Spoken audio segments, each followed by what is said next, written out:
आता थोडस मालना तोडल्यानं पुन्हा तिथं बसले का मालकाची गाडी येते त्या मालकाची गाडी एक ट्रक आपल्याला माल तोडायचा आहे काय करणार तुम्ही हा कशी बाबून गेलाय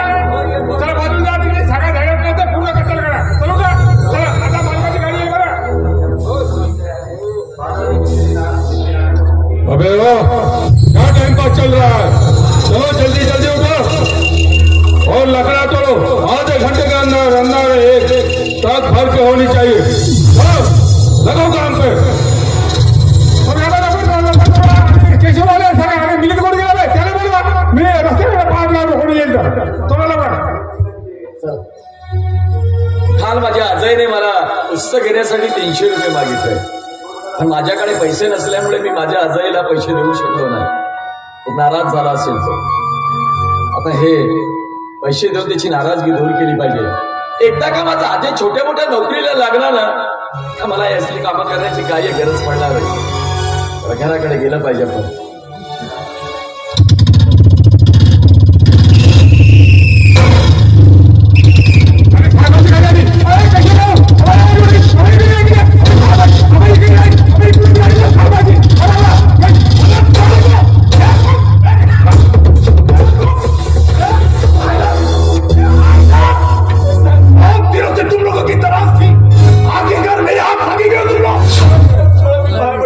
मुझे छोड़ दो अबे बोल कौन कौन है साथ तेरे बोल और किसके लिए काम करता है वो बताओ क्या नंतर भी या जगलत कधीच लाकूड तोडायला येणार नाही साहेब अबे वो सब ठीक है मगर ये बता तू किसके लिए काम करता है नहीं तो साले तुझे ऐसी सजा दूंगा कि जिंदगी भर जेल में सड़ता रहेगा साहेब मला क्षमा करा जर तुम्ही क्षमा नाही केली तर माझी बायको मला माझ्या संकटात सापडतील माझ्या भावा बहिणीचं शिक्षण अपुरं राहील साहेब झूठ बोलता है तू झूठ बोलता है पकड़ जाने पर अपने बीवी बच्चों का बहाना करते हो और यहाँ से छूट जाते हो और छूटने के बाद तो क्या सारे दारू के अड्डे में जाकर ठोसते बैठते हो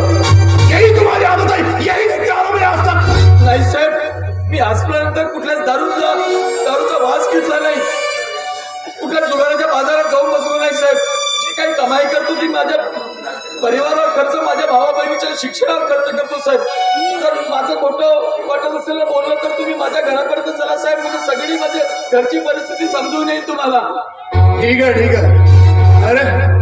तुझं नाव काय साहेब केशव प्रल्हाद आत्राम पुढे राव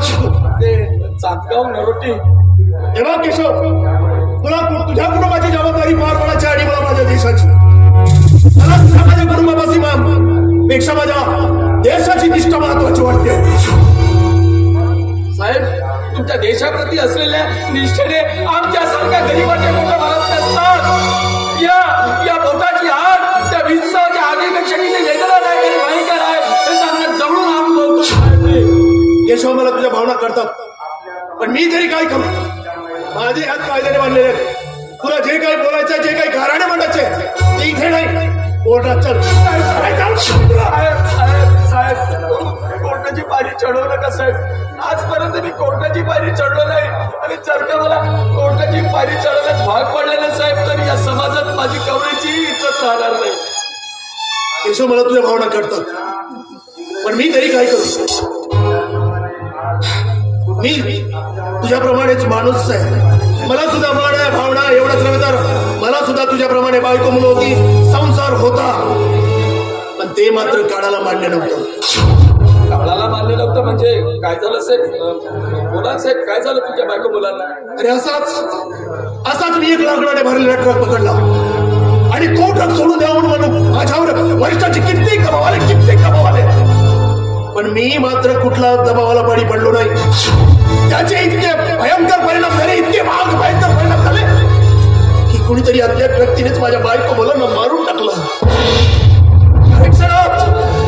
क्षणात माझ्या सुखी संसाराची रांगोळी झाली माझी सुखी सोपडी थोडीच मिळाली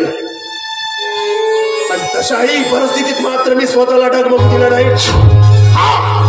अजूनही मी ताट पाणी उभा आहे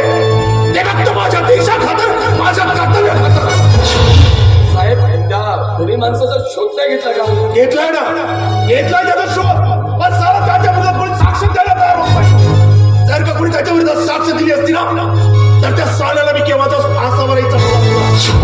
साहेब कोण माणूस. विक्रमण्णा, अरे या विक्रमणाचं नाव घेतल्याबरोबर तुझा चेहरा का सापडला? मी तुला विचारतोय केशव, याचाच अर्थ तू त्या विक्रमणाला ओळखतोस? मी तुला विचारतोय केशव, त्या विक्रमणाला ओळखतोस तू? अरे बोल ना, ओळखतोस त्याला? हो साहेब, त्याच्यासाठीच मी सगळं काम करतोय.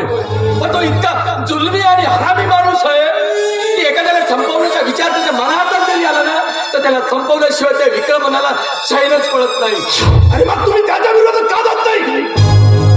समाजातील तुमच्यासारखे दुर्बल मातूर लोक, हिंदी लोक जोपर्यंत अशा अन्याय अत्याचार करणाऱ्या विरुद्ध जाणार नाही ना, तोपर्यंत मात्र त्या साऱ्यांच्या कुस्वभावात बदल होणार नाही.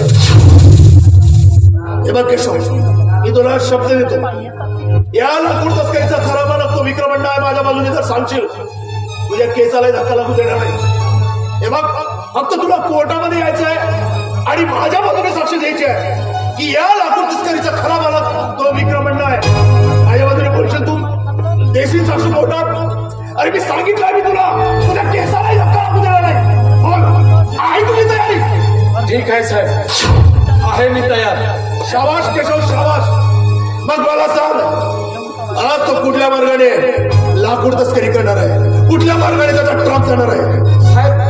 तो आपला डोंगरात भाग आहे ना, त्याच्या पाठीमागचा तो रस्ता आहे ना, आता लाकडाने भरलेला ट्रक निघून गेलाय साहेब. शाबाश केशव, तुझी एक फास्ट एक मिनट. अगर इसके बाद इस जंगल में दिखा तो मेरा नाम इकबाल गाड़ा इतना ध्यान में रखा. चल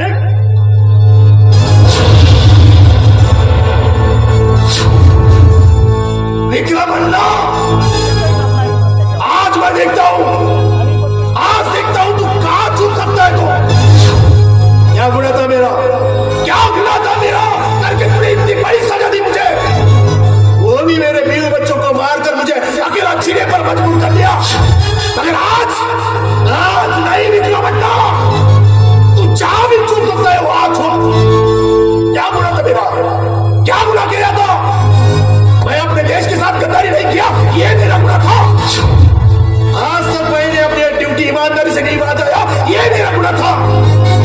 करके तूने इतनी बड़ी सजा दी, आज तो किसी भी हालत में तुझे नहीं छोड़ूंगा मैं. तू धरती में छू के आसमान में, वहां से तुझे ढूंढ के निकल के मेरे पास